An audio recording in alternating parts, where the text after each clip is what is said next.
Hello hi नमस्कार श्रोते हो, मी आरजे कोमल तुमच्या सगळ्यांचं पुन्हा एकदा स्वागत करते. तुम्ही ऐकताय आचार्य 90 FM युअर ओन रेडिओ.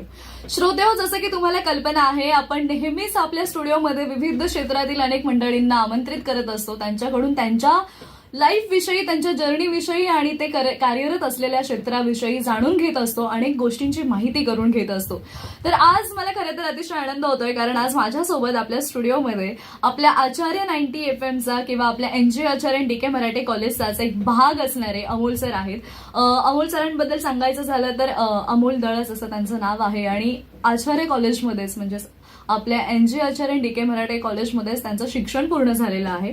अर्थात ते आपल्या अल्युमिनाय आहेत आणि त्याचबरोबर आपल्या या कॉलेजमध्ये ॲज अ असिस्टंट प्रोफेसर म्हणून सुद्धा ते काम पाहत होते. त्यामुळे दोन्ही गोष्टी त्यांच्या आहेत आणि त्यामुळे अर्थातच ते आपल्या कॉलेजचाच भाग असल्यामुळे ते आपलेच आहेत असं आपण त्यांना पाहुणे म्हणू शकत नाही. तर सर, तुमचं पुन्हा एकदा या आपल्याच जागी आपल्या हक्काच्या ठिकाणी मी खूप खूप स्वागत करते. Thank you ma'am, thank you so much. आणि सरांबद्दल सांगायचं झालं तर सरांचा जिओग्राफी सब्जेक्ट आहे, त्यामध्ये सर गेली 8 वर्ष हा विषय आहे ॲज अ असिस्टंट प्रोफेसर म्हणून शिकवत आहेत. त्याचबरोबर आता सध्या ते बेंगलोरला असतात, पण खास इकडे मुंबईमध्ये आल्यानंतर आज आपल्या भेटीसाठी इथे आलेले आहेत ते. आणि त्याचबरोबर सरांना ऍक्टिंगची आवड आहे, ड्रामाची आवड आहे, सर कविताही करतात. म्हणजे खरं तर या दोन भिन्न गोष्टी आहेत नाही का, जिओग्राफी सब्जेक्ट आणि कविता वगैरे असं काही. म्हणजे मला आता खूप क्युरियोसिटी आहे की निसर्गा रिलेटेड कविता आहेत की काय, असा प्रश्न पडलेला आहे. आणि त्याचबरोबर सर UPSCच्या एक्झाम जे काही स्टुडंट्स देत आहेत त्यांना सगळ्यांना सध्या कोचिंग देत आहेत. जिओग्राफी सब्जेक्ट आहे त्याविषयी त्यांना कोचिंग देण्याचं काम सुद्धा सरांचं सुरू आहे. तर सरांच्या या क्षेत्राबद्दल आणि त्यांच्या हॉबीज बद्दल आपण बऱ्याच गोष्टी त्यांच्याकडून जाणून घेणार आहोत. तर श्रोते हो, या मुलाखतीला आपण सुरुवात करूया. आणि सर, पुन्हा एकदा तुमचं आचार्य 90 FM मध्ये खूप खूप स्वागत. Thank you so much. येस, तर पहिला प्रश्न असा आहे की कसं वाटतंय, ज्या ठिकाणी आपलं शिक्षण पूर्ण झालं, ज्या ठिकाणी आपण as a professor, assistant professor म्हणून काम केलं, त्याच ठिकाणी आज मुलाखत देण्याचा योग आलाय. खरंच खूप आनंदी आहे. ऍक्च्युली कसं, आपण आयुष्यात पुढे जात असताना जेव्हा जेव्हा आपल्या आयुष्याच्या मार्गावरती काही व्यक्ती असतात, काही जागा असतात, त्या व्यक्तींपैकीच माझे शिक्षक आणि त्या जागेपैकीच आपलं कॉलेजचं वातावरण. म्हणजे मला असं वाटतं की मी जर बहरलो असेल, म्हणजे माझ्यासारख्या एका कॅक्टस सारख्या किंवा एका निवडुंगाला खरं तर एव्हरग्रीन आणि सदाहरित करण्याचं काम आपल्या कॉलेजने केलं होतं. तर मला असं वाटतं खरंच माझ्या कॉलेजचा मी खूप ऋणी आहे आणि हे उपकार मी खरंच फेडू शकत नाही. आणि आज मी त्यांच्या समोर बोलतोय आणि ह्या ठिकाणी मला बोलण्याची संधी मिळते, खूप मोठी गोष्ट आहे माझ्यासाठी. येस, नक्कीच. आणि सर, काय सांगाल, म्हणजे कॉलेजमध्ये असताना तुमचं शिक्षण काय झालंय, आपल्या कॉलेजमधून तुम्ही कसं शिक्षण घेतलं आणि त्यानंतर आपल्याच कॉलेजमध्ये ॲज अ असिस्टंट प्रोफेसर म्हणून कसे जॉईन झालात, एक जर्नी आम्हाला ऐकायला आवडेल ही. नक्कीच. 10वी झाल्यानंतर त्यावेळेस ऍक्च्युली ऑनलाईन फॉर्म वगैरे अशी काही सिस्टम नव्हतीच. आपल्याला फिजिकली येऊन फॉर्म भरायचे होते. मग त्यावेळेस मला आठवते चांगलं की फॉर्म भरला आणि आर्ट्स मधून माझा प्रवास सुरू झाला आपल्या इकडे FYGC. आणि म्हणजे नक्कीच कॉलेजचा एक आनंद असा होता की ज्युनियर आणि डिग्री असा संबंधच, म्हणजे त्यावेळेस असा काही फरक नव्हताच आमच्यासाठी. कारण की मला एवढं माहित होतं की आचार्य कॉलेजमधून आपल्याला ग्रॅज्युएट व्हायचं.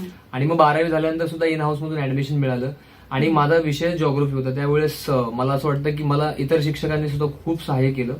चव्हाण सर असतील, भक्ती मॅम होत्या, जंगले मॅम होत्या ज्युनियरच्या, श्रीजा नायर मॅम होत्या, त्यांनी खूप मेहनत घेतली आमच्यावर. अनिता मॅम सध्या त्या नाही आहेत सायकोलॉजीच्या, त्यांनी सुद्धा आमच्या पूर्ण विकासामध्ये खूप मोठा वाटा असा घेतला. म्हणजे प्रवास सुरू झाला होता आणि खरी ओळख आम्हाला मिळाली कॉलेजमध्ये, डिग्री कॉलेजला असताना, की शिक्षण शिकत असताना तुमच्या जे कलागुणांना वाव मिळण्याची एक वेळ असते, ते खरे गुण आमचे पारखले आमच्या शिक्षकांनी. आणि मग त्यानंतरच खरं तर एक विद्यार्थी म्हणून परत स्टेजवर येण्याची संधी मिळाली. NSS NCC करत असताना परत सुद्धा म्हणजे माईक पर्यंत पोहोचण्याचा प्रवास खूप वेगळा होता. आणि खरंच माझ्या पूर्ण यशामध्ये मी माईकचा सुद्धा म्हणजे ऋणी राहीन की म्हणजे मला पुढे यायला मिळालं आणि मला व्यक्त व्हायला मिळालं ऍक्च्युली. येस, क्या बात आहे. आणि जसं की तुम्ही आता सध्या एक असिस्टंट प्रोफेसर म्हणून काम पाहताय आणि आता सध्या तुम्ही बेंगलोरला असता, तर जिओग्राफी हा सब्जेक्ट का, म्हणजे जसं की तुम्हाला कॉलेजमध्ये असताना तुम्ही जसं म्हणालात की तुम्हाला माईकवरती प्रेम होतं, म्हणजे माईक तुमच्या जवळचा होता, पण मग नंतर याच क्षेत्रामध्ये जावं किंवा या क्षेत्रामध्ये पुढे काही करावं असं काही वाटलं नाही का? किंवा मग तुम्ही आता डिरेक्टली जिओग्राफी हा सब्जेक्ट घेऊन ॲज अ तिथे आता असिस्टंट प्रोफेसर म्हणून करताय, तर हे का, म्हणजे का मनात आलं तुमच्या? खरं तर म्हणजे शिकत असताना एक गोष्ट नक्कीच होती की आपल्या कलागुणांना वाव मिळणं गरजेचं आहे. पण तुमच्या कलेला जे खरं स्वरूप मिळतं ते शिक्षणामुळेच मिळतं. म्हणून शिक्षण सोडायचं नव्हतं. आणि मग वेगळे वेगळे विषय होते. त्यापैकी मला असं वाटत होतं की माझं जर खरं कौशल्य चांगलं असेल तर त्या विषय होता जॉग्राफी. मग मी BA झाल्यानंतर सुद्धा मी विचार विनिमय केला की काय करू, की बाबा मला ऍक्टिंग क्षेत्रामध्ये मला पुढे जायचंय. मग त्यावेळेस तशी कंडिशन नव्हती खरंच. आणि मुळात ही गोष्ट मला खरंच सांगायला आवडेल की कॉलेजच्या फीस पासून पुस्तकांपासून सगळ्या गोष्टी कॉलेजच्या शिक्षकांनी पुरवल्या आम्हाला. एवढं सगळं आम्हाला म्हणजे प्रत्येक सपोर्ट. एक आठवण सांगेन मॅम की म्हणजे 3,500 रुपये फीस भरायला नव्हते. त्यावेळेस मुळे सर प्रिन्सिपल होते. त्यांनी फीज माफ करायचं ठरवलं. पण तत्पूर्वीच मॅमने, अश्विनी रानडे मॅम होत्या, त्यांनी स्वतःचं ATM कार्ड देऊन मला ATM नंबर दिला आणि मला सांगितलं की म्हणजे पासवर्ड दिला आणि मला सांगितलं की अमोल चेंबूरला जा आणि हे घे 20 रुपये एक्स्ट्रा तुला आणि पैसे काढून आण, मला तुला एक काम आहे नक्की सांगायचं. मला माहित नव्हतं. मग मी पैसे काढून घेऊन आलो आणि त्यानंतर मॅमने सांगितलं की हे पैसे तुलाच ठेव आणि कॉलेजची फीस भर. म्हणजे मला आनंद ह्या गोष्टीचा होता की एकीकडे माझे प्रिन्सिपल त्यांनी फी माझी माफ करायचं ठरवलं होतं आणि कुठेतरी मॅमने पण सांगितलं की आम्हाला पैसे घे. माझ्या शिक्षणात कधीच अडथळा नाही आला. माझ्या कॉलेजने ह्या गोष्टी मला दिल्या. तुमच्या प्रश्नाच्या उत्तराकडे येतो की स्किल सोबत अजूनही जातो मी, काय असं नाही. पण शिक्षण मला सोडायचं नव्हतं कारण की शिक्षणातून भरणं खूप गरजेचं होतं. घरची परिस्थिती गरीब आणि आई वडील लहानपणीच वारलेले होते. त्यामुळे आजींनी मला माझ्या मोठं केलं आणि कॉलेजला माहित होते. त्यामुळे शिक्षणातूनच मला पुढे जायचं होतं. म्हणून मी निर्णय घेतला की मला MA करायचंय. मग कॉलेजनेच मला गाईड केलं आणि IIPS आहे, international institute for population science, तिथे माझं MA आणि MPhil झालं. त्यानंतर मला नेटचं सुद्धा गायडन्स मिळालं. मग मी नेट सेटची एक्झाम पण पास झालो आणि खूप कमी वयात मला कॉलेजने आपलंसं केलं. विद्यार्थी म्हणून सुद्धा आपलंसं केलं आणि शिक्षक म्हणून फक्त पहिलं एक कॉलेज माझं होतं की माझं पहिलं कॉलेज होतं एल्फिस्टन कॉलेज CST. त्यानंतर मला 2016 साली आपल्या कॉलेजने बोलवलं आणि मला संधी दिली. अच्छा, क्या बात आहे, क्या बात आहे. नाही खरंच ही जी जर्नी आहे ना, म्हणजे आज जेव्हा आपण याच कॉलेजमध्ये शिकत असतो आणि त्यानंतर कुठेतरी परत एकदा याच कॉलेजमध्ये स्टाफ म्हणून जेव्हा येतो ना, ती जी फिलिंग आहे ना, ती मी सुद्धा अनुभवलेली आहे. त्यामुळे खरंच एक शिक्षकांचा खूप मोठा वाटा आहे. आणि आज आम्हाला सगळे सांभाळून घेणारे आमची पूर्ण टीम आहे कॉलेजची, त्यांचा खरंच खूप खूप महत्वाचा आणि मोलाचा वाटा आहे. कारण त्यांनी आमच्यावर ठेवलेल्या विश्वासामुळे आणि त्यांनी आम्हाला दिलेल्या संधीमुळे आम्ही पुढे जाऊ शकतो. तर खरंच जुन्या आठवणी ताज्या झाल्या आज तुमच्यामुळे. इकडे तुम्ही इथे आलायत आणि गप्पांच्या ओघाडमध्ये त्या सगळ्या जुन्या आठवणी पुन्हा माझ्या मनातही सुरू झाल्या की अच्छा, मी कॉलेजला असताना मी कशी होते किंवा मी काय करायचंय. तर खरंच जसं तुमचा माईक जवळचा होता तसंच माझ्याही फार जवळचा हा माईक राहिलेला आहे. म्हणजे जेव्हापासून कॉलेजमध्ये आले आणि आपल्या कॉलेजमध्ये जे काही कल्चरल ऍक्टिव्हिटीज होतात त्या खूप महत्वाच्या ठरतात. एकतर तुमच्या कलागुणांना वाव मिळतो, तुम्ही कोण आहात हे तुम्ही स्वतःला ओळखू शकता. जसं की मला कळालंय की मी खूप छान अँकरिंग करू शकतो. यामध्ये आपल्या कॉलेजचा खूप मोठा भाग आहे.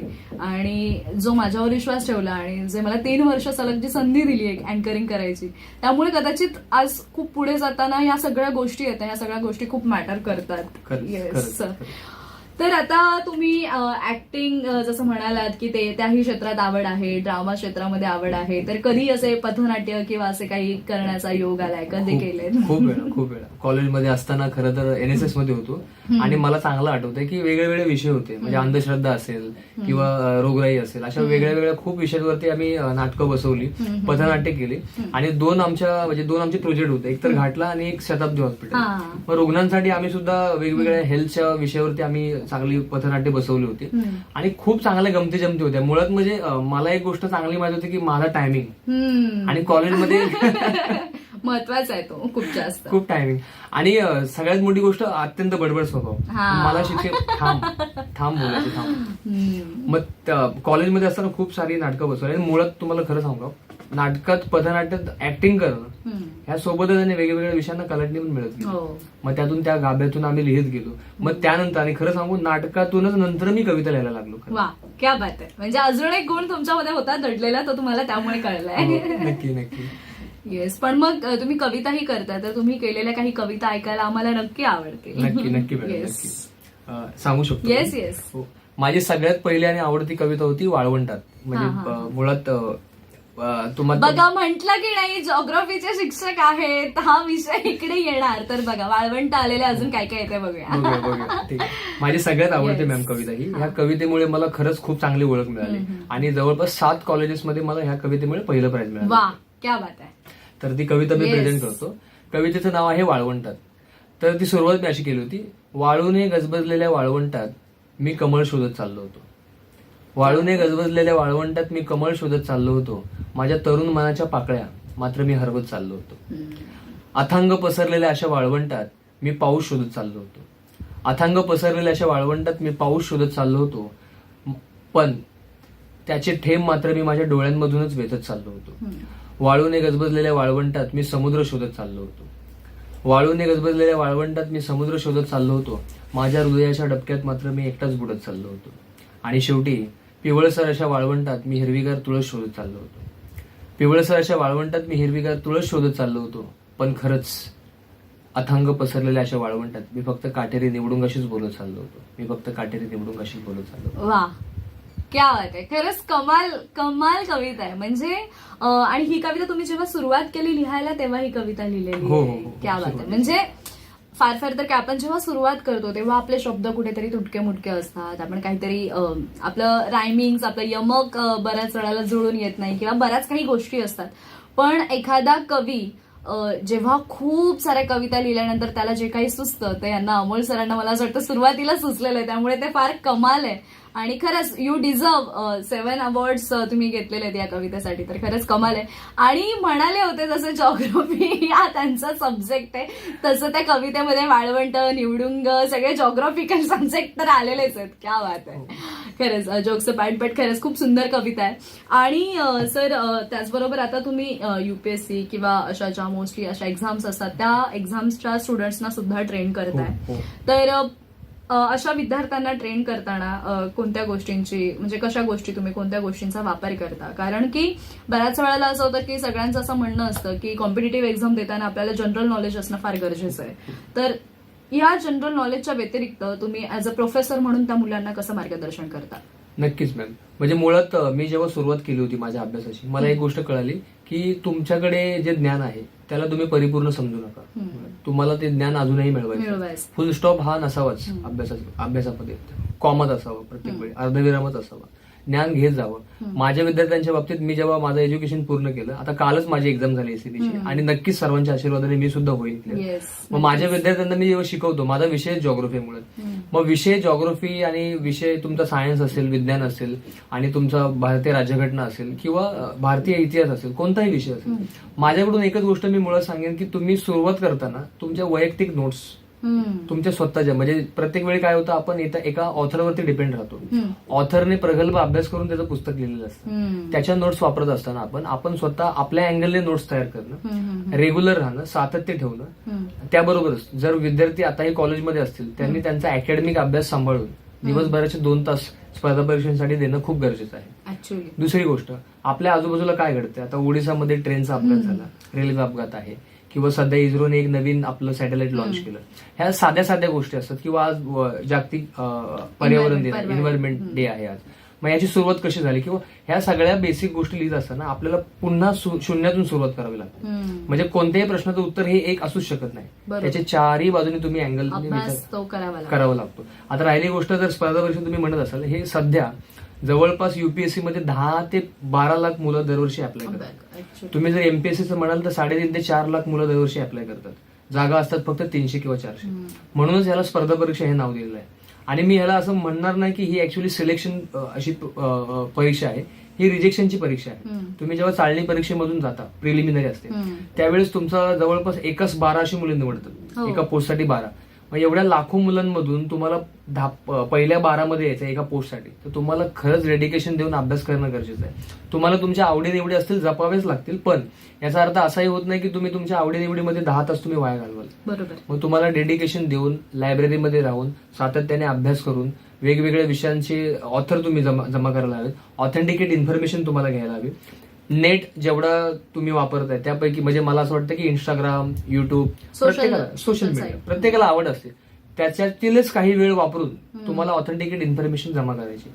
त्याच्या व्यतिरिक्त मला असं वाटत नाही की तुम्हाला असं कुठलं रॉकेट सायन्स आहे ती तुम्हाला वापरावं लागेल. ते साधा आणि बेसिक आणि सातत्यपूर्ण अभ्यास हे तुम्हाला, ही गोष्ट तुम्हाला तुमच्या शेवटपर्यंत घेऊन जाऊ शकते.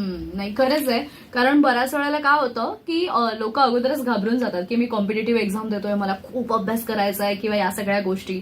त्यामुळे एक प्रत्येकाचा माइंडसेट असतो की नाही तू फक्त अभ्यासच कर, मोबाईल बाजूला ठेव किंवा या सगळ्या गोष्टी. पण मला असं वाटतंय की आज सोशल मीडिया खूप जास्त ऍडव्हान्स झालेला आहे. तेही वापरता वापरता आपण बऱ्याच गोष्टींची माहिती त्यातूनही घेऊ शकतोय. त्यामुळे आपल्याकडे असलेल्या साधनांचा आपण कशा पद्धतीने वापर करून घेतोय हे आपल्यावरती आहे. Yes, exactly. आणि त्याचबरोबर कॉम्पिटेटिव्ह एक्झाम जे काही स्टुडंट्स देतात त्यावेळेला त्यांना मोस्टली डिफिकल्ट असं वाटतं की मला कदाचित जमेल की नाही, किंवा मला हे जमणार नाही, किंवा हे थोडंसं अवघड आहे माझ्यासाठी. तर त्यावेळेला त्यांचा कॉन्फिडन्स आहे तो कुठेतरी बिल्ड होत नाही सहसा पटकन. तर त्यामुळे स्टुडंट्सना काय सांगाल? आणि त्यालाच जोडून असा प्रश्न आहे की बऱ्याच वेळेला म्हणजे फर्स्ट अटेम्प्टमध्ये तर कोणी क्लिअर होत नाही, सेकंड अटेम्प्टमध्ये क्लिअर होत नाही, त्यामुळे त्यांना अटेम्प्ट कराव्या लागतात बऱ्याच वेळेला. तर मग त्यावेळेला एक त्यांची भीती असते आणि कधी कधी मग डिमोटिवेट व्हायला होतं की मला हे जमणार नाहीये, त्यामुळे मग ते अर्ध्यात सोडून देतात. त्यामुळे अशा विद्यार्थ्यांना तुम्ही काय सांगाल? ओके, मी सुरुवात करेन एका गोष्टीपासून की तुमचा जो प्लॅन आहे स्पर्धा परीक्षांचा, युपीएससीचा, त्यामध्ये तो प्लॅन तुमचा कितपत आहे आणि घरच्यांचा किती आहे, पहिलं हे बघणं गरजेचं आहे. सध्या काय होतं, म्हणजे मला असं म्हणायला खरंच आवडेल आणि चुकीचं समजून घेऊ नका, आई वडिलांच्या अपेक्षा मुलांनी पूर्ण करायच्या असतात. पण शैक्षणिक गोष्टीमध्ये मला असं वाटतं की मुलांना जे आवडतं ते आई वडिलांनी बघणं खूप गरजेचं आहे. म्हणजे कुठेतरी मुलाच्या मनामध्ये एक सिंगर आणि गायक लपलेला असतो आणि त्याच्यावरती ते थोपवलं जातं की तुला PSI व्हायचंय, तुला पोलीस कॉन्स्टेबल व्हायचंय, तुला IAS IPS व्हायचंय. त्यावेळेस त्याच्या मनातला सिंगर आणि त्याच्या मेंदूमधला जो अधिकारी तो कधीच मेळ होत नाही. मग सगळ्यात पहिली सुरुवात होते की त्या मुलाला स्वतःला ते करायचंय का. जर त्याचं उत्तर हो असेल तर त्यानंतरचा पुढचा प्रवास असा होतो की किती मुलांनी किती अटेम्प्ट दिले यापेक्षा मला माझ्या सिलेबसने तयारी करायची, तुमची शस्त्र तयार हवी. फॉर एक्झाम्पल तुम्ही 12वीला आहात किंवा तुम्ही ग्रॅज्युएशनच्या लास्ट वर्षात आहात, तुम्हाला ती परीक्षा म्हणजे काय हे माहित असायला हवं. त्याच्या दुसऱ्या गोष्टी त्याचे टप्पे 3 आहेत. तुमचं प्रिलिमिनरी आहे, चालणी परीक्षा, पूर्व परीक्षा, त्यानंतर तुमची मेन्स आहे, मेन्सचे 6 विषय आहेत, GS आहे, 4 GS आहे. त्यामुळे परत तुमचा एक मराठी असेल, एक इंग्रजी असेल. तुमच्या डोळ्यासमोर सिलेबस असायला हवं. तुम्ही डेली वाचताय म्हणजे तुम्ही काय वाचताय ह्याला महत्व नाही, तुम्ही कोणत्या लेवलला प्रिपरेशन करताय. तुमच्या इंडेक्समध्ये पहिला विषय जर ऍटमॉस्फिअर असेल म्हणजे वातावरणाची निर्मिती कशी झाली, 4.6 बिलियन इयर्स पासून आपल्या पृथ्वीची निर्मिती झाली. मग त्या 4.6 अब्ज वर्षाचा जो प्रवास आहे तो तुम्ही करत असताना तुमचे नोट्स तुम्ही कितपत करताय. मग तुम्ही परत अर्ध्या तासानंतर दुसऱ्या विषयावर जम्प तर नाही करत ना.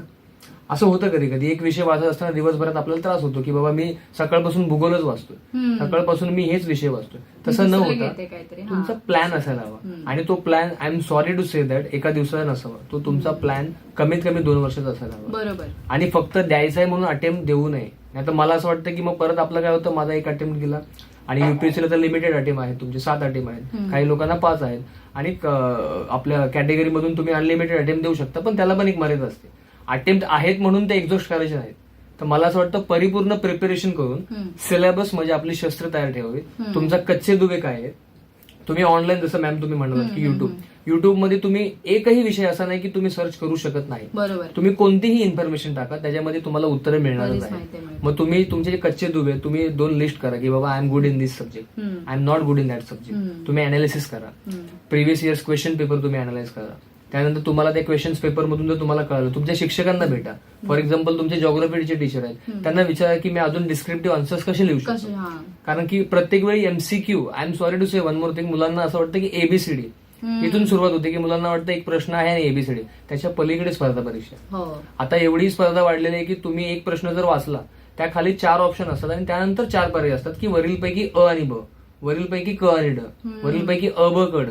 तर ह्या लेवलला तुम्हाला अनालिसिस करायचा अभ्यास. भारतीय राज्यघटना वाचताय तर मला असं वाटतं, एक उदाहरण देईल मी भारतीय राज्यघटनेचं, की आपल्याकडे म्हणजे भारतीय राज्यघटना जेव्हा लागू झाली त्यावेळेस 395 कलमं होती. आता त्यामध्ये भारतीय घटना दुरुस्त्या ज्या वाढल्यात, 105 घटना दुरुस्ती झाल्या, कलमांची संख्या वाढली. मग तुम्ही जर दिवसाला, तुमच्याकडे 2 वर्ष आहेत, त्या 2 वर्षामध्ये तुम्ही कलम क्रमांक 1 पासून कलम क्रमांक 395 पर्यंत गेला. दिवसभरात एक कलम तुम्हाला अनालिसिस करायला खूप कमी वेळ लागेल. पण काय होतं माहितीये का, परीक्षा जवळ आल्यानंतर आपण सगळ्या विषयांचा अभ्यास करत बसतो आणि तिथे खरी गफलत होते. मग तुम्ही प्रॉपर वेळ, सगळ्यात मोठी गोष्ट टाइम टेबल, वैयक्तिक टाइम टेबल तुम्ही अप्लाय केलं पाहिजे. त्याच्यावरती तुम्ही वर्क केलं पाहिजे. टाइम मॅनेजमेंट खूप गरजेचं, खूप जास्त इम्पॉर्टंट आहे. येस, मला असं वाटतंय हा खूप महत्वपूर्ण विषय आहे. कारण फक्त द्यायचं म्हणून द्यायचा स्पर्धा किंवा मी स्पर्धा देतीये किंवा या परीक्षा देतीये असं फक्त मनात विचार न ठेवता खरंच एक टार्गेट आणि एक ते म्हणतात ना ध्येय समोर ठेवून ही परीक्षा देत असाल तर अगदीच जीव लावून आणि तितक्याच तत्परतेने आणि तितक्याच त्या अगदीच डेडिकेशनने ह्या परीक्षा द्यायला हव्यात. आणि खूप छान माहिती तुम्ही या सगळ्या विषयांबद्दल दिली. त्याचबरोबर आपण वर्ल्ड एन्व्हायरमेंट डे साजरा करतोय आणि अजूनही असं वाटतंय कुठेतरी की आपल्या भारतामध्ये जरा पोल्युशन जे आहे, प्रदूषण जे आहे ते वाढत चाललेलं आहे. मग ते जलप्रदूषण असो, वायू प्रदूषण असो. तर एक असिस्टंट प्रोफेसर म्हणून जॉग्राफीचे तुम्हाला काय वाटतं या सगळ्या गोष्टींबद्दल? सगळ्यात प्रथम तर मला असं वाटतं उशीर झाला. तुम्हाला सर्वांना पर्यावरण दिनाच्या हार्दिक शुभेच्छा. आणि आपण जो श्वास घेतोय, आपण जो घास खातोय, ह्या सगळ्या गोष्टी पर्यावरणातून आलेल्या आहेत. आणि आज आपण पर्यावरण दिन साजरा करतोय ह्याची सुरुवातच मुळात 1970 मध्ये झाली होती. 1972 साली रिझोल्युशन झालं. 1973 पासून सुरुवात केली. मी आजच्या ह्या वर्षीच्या पर्यावरण दिनाबद्दल सांगेन की भारतामध्ये किंवा जगाच्या कानाकोपऱ्यामध्ये प्रदूषण पोहोचलेलं आहे. त्याला एकच पर्याय आहे, तो म्हणजे त्याला एकच उगम आहे, तो म्हणजे माणूस. तुम्ही बघाल कोणत्याही प्राण्यांनी हे प्रदूषण केलेलं नाही, कोणत्याही जलचरांनी हे केलेलं नाही, मानवाने सुरुवात केलेली आहे. आपण जेव्हा 17व्या शतकामध्ये औद्योगिकरण सुरू झालं त्यापासूनच हे सगळ्या गोष्टी सुरू झाल्या. वातावरणामध्ये जे गॅसेस होते त्याचं प्रमाण, ऑक्सिजनचं प्रमाण जरी आता 21% असलं तरी जो 0.03% जो कार्बन डायऑक्साईड आहे, जो जेवढा महत्वाचा सुद्धा आहे पण त्याचं प्रमाण वाढत चाललंय. कार्बन जेवढा वाढतोय तेवढा आपल्याला त्रास होतोय. हे एमिशन्स थांबलं पाहिजे. वाईट काय होतंय की आपण जे डिव्हाइसेस वापरतोय प्रत्येक गोष्टीमध्ये, आज तुम्हाला सांगेन 1966 मध्ये जेव्हा आपली हरित क्रांती सुरू झाली, कारण की लोकसंख्या वाढत गेली होती, स्वातंत्र्यानंतर लोकसंख्या वाढली. आपल्या लोकसंख्येची जी वाढ आहे त्यांना आपण सपोर्ट कसं करणार? सो डेव्हलपमेंट गरजेचं होतं. डेव्हलपमेंट सोबत to support the population food is required. मग 1966ला जेव्हा हरित क्रांती झाली, ग्रीन रिव्होल्युशन झालं, फर्टिलायझर्स, ह्या फर्टिलायझर्सने काय केलं? प्रोडक्शन वाढवलं. We can support the population, but thing is that we are negatively supporting population. For example, genetically modified seeds आपण निर्माण केले, जे नॅचरल सीड्स नाहीयेत. So they are damaging our whole body structure. Cancer तुम्ही बघाल, including everything is harming us. Whatever we are eating, we are surviving, but we are surviving with negative things. मग हे पूर्ण जे वाढत चाललंय ना, प्रत्येक गोष्टीमध्ये आज प्रदूषण आहे. आणि मी तुम्हाला एक छान असं वाक्य सांगेन की हे प्रदूषण जेव्हा सुरू झालं ना, सगळ्यात पहिलं प्रदूषण झालं की नैतिक प्रदूषण झालं. एथिकल पोल्युशन पासूनच ही सुरुवात झाली. जोपर्यंत तुम्ही एथिकल पोल्युशन थांबवत नाही तोपर्यंत थांबणार नाही. डेटानुसार सांगतो मॅम की आज जवळपास जगभरात 400 मिलियन प्लास्टिक जमा होतं, टन, प्रत्येक वर्षाला. हे ह्यासाठी सांगतो की ह्या वर्षी थीमच आहे की plastic free, we have to beat plastic. म्हणजे प्लास्टिकला बीट कसं करावं? अजून एक तुम्हाला गोष्ट सांगायला आवडेल मला की जसं आपल्याकडे कचरा आहे, डम्पिंग ग्राउंड आहे, तसं वर्ल्डमध्ये स्पेस गार्बेज सुद्धा झालेलं आहे. आपल्या पृथ्वीच्या भोवती जो आपला नैसर्गिक उपग्रह आहे चंद्र, त्याबरोबरच आपण सॅटेलाइट लॉन्च केले. हजारो सॅटेलाइट आपल्या पृथ्वीभोवती फेऱ्या मारतात. ते आपल्या आनंदासाठीच आहे. पण अशी हजारो आणि लाखो सॅटेलाइट्स आहेत जे बंद पडलेले आहेत. आणि कारण की ते पृथ्वीच्या कक्षेच्या बाहेर असल्यामुळे ते ग्रॅव्हिटीमुळे येऊही शकत नाही. काही सॅटेलाइट तसेच आहेत आणि पृथ्वीच्या आपल्या आसाभोवती एक असं गार्बेज तयार झालेलं, त्याला आपण स्पेस गार्बेज बोलतो, अंतरिक्ष कचरा.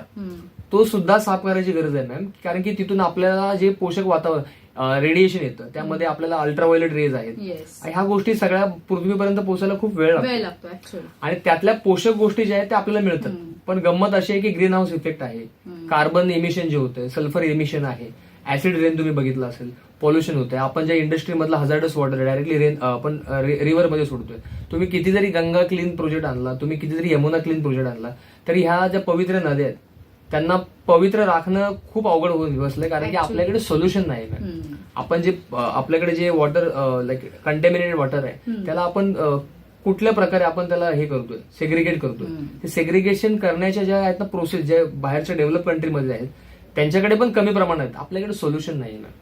म्हणून एन्व्हायरमेंट डे आपण साजरा करतोय, पण त्याच्या पॉल्युशनच्या ऐवजी सोल्युशन असणं गरजेचं खूप. ऍक्च्युली आणि मला असं वाटतं की आपण याविषयी कितीही जनजागृती केली तरी जोपर्यंत फक्त घोषणा देऊन किंवा फक्त असं केलं पाहिजे तसं केलं पाहिजे असं फक्त बोलून आपण तिथेच न थांबता जेव्हा आपण स्वतःपासून जेव्हा सुरुवात करू ना त्या प्रत्येक गोष्टीची तेव्हाच काही तो चेंज जो घडणार आहे तो बदल जो घडणार आहे तेव्हाच तो घडू शकतो. कारण जोपर्यंत आपण स्वतःपासून सुरुवात करत नाही, जोपर्यंत आपण स्वतः प्रदूषण करणं टाळत नाही तोपर्यंत या गोष्टी शक्य नाहीयेत असं म्हणावं लागेल. कारण की कुठल्या तरी कोणीतरी मोठ्या लोकांनी येऊन सांगितलं की कचरा करू नका, पण ते तिथे ऐकून तिथेच फक्त गोष्टी सोडून देण्यापेक्षा त्याने तो कचरा कमी होणार नाहीये किंवा त्याने ते प्रदूषण कमी होणार नाहीये. तर ते प्रदूषण तेव्हाच कमी होईल जेव्हा आपण स्वतः या सगळ्या गोष्टी करणं बंद करू, म्हणजे जो प्रदूषण करणं जे बंद करू. आणि जर प्रत्येकाने ठरवलं तर मला असं वाटतं यातून लवकर मार्ग निघेल. तर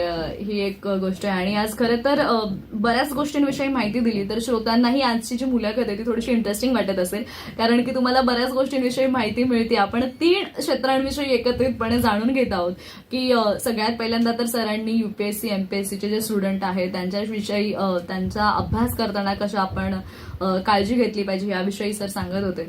आणि त्याचबरोबर आता जागतिक पर्यावरण दिवस सगळीकडे साजरा केला जातोय. लोक 1-2 दिवसांसाठी फक्त कार्यक्रम अरेंज करतात की असं केलं पाहिजे तसं केलं पाहिजे किंवा पथनाट्य वगैरे ठेवतात, पण तो कार्यक्रम हा 1-2 तासाचा असतो आणि तो कार्यक्रम संपतो. पण त्यानंतर ऍक्च्युअलमध्ये काय गोष्टी होतात का किंवा काय एन्व्हायरमेंट आहे त्याबद्दल आपण बरीच गोष्टी जाणून घेतोय आज आपण सरांकडून. आणि त्याचबरोबर सरांचं जे आवड आहे ते की कविता, ऍक्टिंग, ड्रामा या सगळ्या गोष्टी सुद्धा अमोल सरांकडून आपण जाणून घेतच आहोत. तर सर पुन्हा एकदा आता मला तुमची एक कविता ऐकायला आवडेल. नक्कीच नक्कीच. माझ्याकडे वेगळ्या भाषांमध्ये कविता आहे, तर तुम्हाला कोणती म्हणजे मराठी, हिंदी की मराठी आवडेल? मराठी आवडेल. ओके. एक लिहिली होती मी कविता की दूर असूनही माझ्या मनाजवळ असतेस तू. क्या बात आहे. दूर असूनही माझ्या मनाजवळ असतेस तू, दुःख असूनही चेहऱ्यातून असतेस तू. दूर असूनही माझ्या मनाजवळ असतेस तू, दुःख असूनही चेहऱ्यातून असतेस तू. स्वप्नात माझ्या दररोज दिसतेस तू. क्या बात आहे.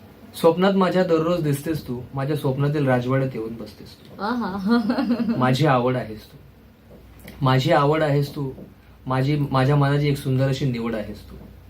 माझ्या कवितांची एक लहान अशी डायरी आहेस तू, माझ्या कवितांची एक लहान अशी डायरी आहेस तू. माझ्या यशाची पहिली पायरी आहेस तू. सूर्यासारखी प्रखर आहेस तू, चंद्रासारखी शीतल आहेस तू. चंद्रासारखी शीतल आहेस तू, सूर्यासारखी प्रखर आहेस तू. माझ्या मनाच्या हिमालयातील एव्हरेस्ट शिखर आहेस तू. अरे बापरे. मी तुला कधी विसरणार नाही. अरे वा. मी तुला कधीच विसरणार नाही, कारण माझे पहिले प्रेम आहेस तू. माझे पहिले प्रेम आहेस तू. क्या बात आहे, क्या बात आहे, क्या बात आहे. मस्त माहोल झालेला आहे आणि खूप सुंदर कविता लिहिलेली आहे. बघितलं पुन्हा एकदा सगळं एव्हरेस्ट शिखर वगैरे सगळं होतं. तर नक्कीच मला असं वाटतं ना की जो आतमध्ये एक जिओग्राफीचा सर आहे ना तो कविता करताना कुठेतरी बाहेर येतो, त्यामुळे एव्हरेस्ट शिखर वगैरे काय काय काय काय कवितेमध्ये येऊन जातं. आणखीन एक आठवण सांगेल मॅम. म्हणजे मला सरांनी पाठवलं एका स्पर्धेसाठी. मला त्या कवितेमध्ये त्या स्पर्धेमध्ये मला प्राइज नाही मिळालं, पण मला ऍक्च्युली जजेसनी बोलवलं आणि माझ्या कवितेमधली एक चारोळी होती, म्हणजे एक लाईन होती, त्या लाईनला मला त्यांनी स्वतःचं वैयक्तिक बक्षीस दिलं होतं. ते माझ्यासाठी खूप मोठं होतं. त्या कवितेतील एक म्हणजे एक महत्वाची लाईन होती, मी तुमच्या समोर सांगतो. तुझ्या अतिनील किरणांसारख्या चुकांना मी ओझोनप्रमाणे शोषून घेत राहिलो. ऐक. तुझ्या अतिनील किरणांसारख्या चुकांना मी ओझोनप्रमाणे शोषून घेत राहिलो आणि उगीच तापट अशा कार्बनच्या प्रेमात पडून मी माझ्या हृदयास छिद्र पाडून घेत राहिलो. वा, सो कूल. म्हणजे खूप सुंदर कविता आहे. खरंच कमाल. म्हणजे त्यांनी हा विचारच केलेला आहे मनामध्ये की मला माझ्या भावना आहेत ना त्या लोकांपर्यंत पोहोचवायच्या आहेत. त्या कविता ज्या आहेत त्या शब्दांमधून कागदांवर उमटवायच्या आहेत. पण कसं तर माझा एक आतमध्ये जो काही जिओग्राफीचा जो प्रोफेसर आहे त्याच्या माध्यमातून म्हणजे हे कमाल आहे. खरंच खूप भारी. आणि सर खूप मजा आली आजच्या मुलाखतीमध्ये. बऱ्याच गोष्टींविषयी तुम्ही माहिती सांगितलीत आणि आम्हाला एक छान हसत खेळत ही मुलाखत आजची रंगलेली आहे. जाता जाता मी फक्त इतकंच विचारेन की आज तुम्ही बेंगलोरला ऍज अ असिस्टंट प्रोफेसर म्हणून काम करताय, युपीएससी एमपीएससीच्या विद्यार्थ्यांना ट्रेन करताय. आता अजून असं काय ध्येय आहे तुमचं की हा माझं हे ध्येय आहे आणि मला आयुष्यामध्ये हे कमवायचंय? नक्कीच मॅम. माझ्या ध्येयाबद्दल सांगण्यापूर्वी फक्त एक राहिलं होतं सांगायचं मी सध्या बँगलोरला युनिव्हर्सल ग्रुप ऑफ इन्स्टिट्यूशन्स मध्ये मी ऍज अ असिस्टंट प्रोफेसर आहे. आणि मला एक गोष्ट सांगायला नक्कीच आवडेल की आमचे जे चेअरमॅन आहेत उपेंद्र शेट्टी सर, त्यांनी 25 वर्षापूर्वी युसीसी क्लास सिरीज सुरू केली होती. मी ह्यासाठीच सांगतोय की एक 25 वर्षाचा मुलगा त्यावेळेस क्लासेस सुरू करतोय. त्यांच्या इन्स्टिट्यूटमधून कर्नाटकमधून जवळपास 7,800च्या वर अधिकारी निर्माण झालेले आहेत आतापर्यंत 25 वर्षामध्ये. मग तुम्ही जर मनात ध्येय घेताय तर एक माणूस जर 7,800 स्वतःहून नाही, म्हणजे जे विद्यार्थी झालेले आहेत ते स्वतःच अधिकारी झालेले आहेत, पण मार्गदर्शक म्हणून जर एखादा माणूस एवढ्या अधिकाऱ्यांना जन्म देऊ शकतो, तर मला असं वाटतं की क्लासेस जेवढा महत्वाचा आहे तेवढे तुम्ही स्वतः सुद्धा महत्वाचे, म्हणजे त्यांची निवड सुद्धा महत्वाची आहे. मग बँगलोरमध्ये जरी आता युनिव्हर्सल ग्रुप ऑफ इन्स्टिट्यूशन्स मधून एवढे अधिकारी निर्माण झाले असतील, तर मला असं वाटतं आपल्या मुंबईमधून, आपल्या महाराष्ट्रातून होतात, पण मला असं वाटतं आपल्या कॉलेजमधून सुद्धा मुलांनी पुढे यावं आणि अधिकारी होण्याची स्वप्न पूर्ण करावी.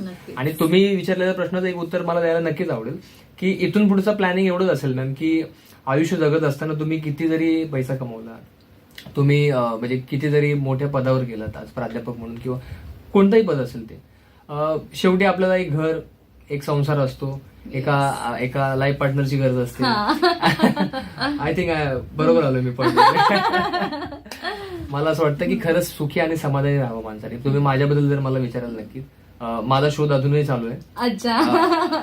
नक्कीच तुमचा लाईफ पार्टनर तुम्हाला लवकर तुमच्या राजवाड्यात येऊ देतील. नक्की नक्की. माझ्या आयुष्याच्या म्हणजे दीर्घिकेमध्ये एका चांदणीची कमी आहे. अच्छा. आणि मी एकटा सूर्याभोवती मी भ्रमण करतोय. पुढचा प्लॅन असा असेल नक्की मॅम की आजीची स्वप्न पूर्ण करायचं. जसं मी तुम्हाला सांगितलं की आई वडील लहानपणीच वारले, माझ्या आजीचं स्वप्न आहे की मी अधिकारी व्हावं आणि खूप बऱ्यापैकी अभ्यास आहे. तुमच्या सर्वांच्या आशीर्वादाने ह्या वर्षी जर झालोच तर खरंच मी तुमच्या सर्वांचे उपकार कधीच विसरणार नाही. आणि काय नाही, स्वतःची एक स्टेबल अशी साधी लाईफ असावी.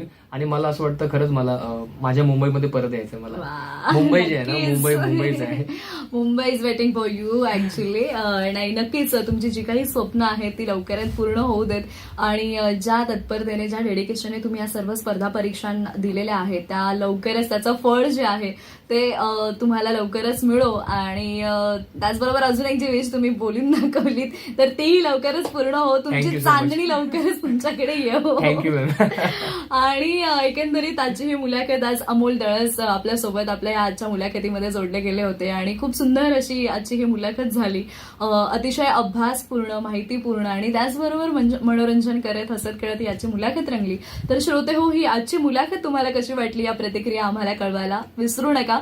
त्यासाठी आमचा संपर्क क्रमांक आहे 9167993399. आणि या सेगमेंटमध्ये आरजे कोमल इथेच तुमची रजा घेते. तुम्ही मात्र कुठेही जाऊ नका. ऐकत रहा आचार्य 90 FM, your on radio. Thank you. Acharya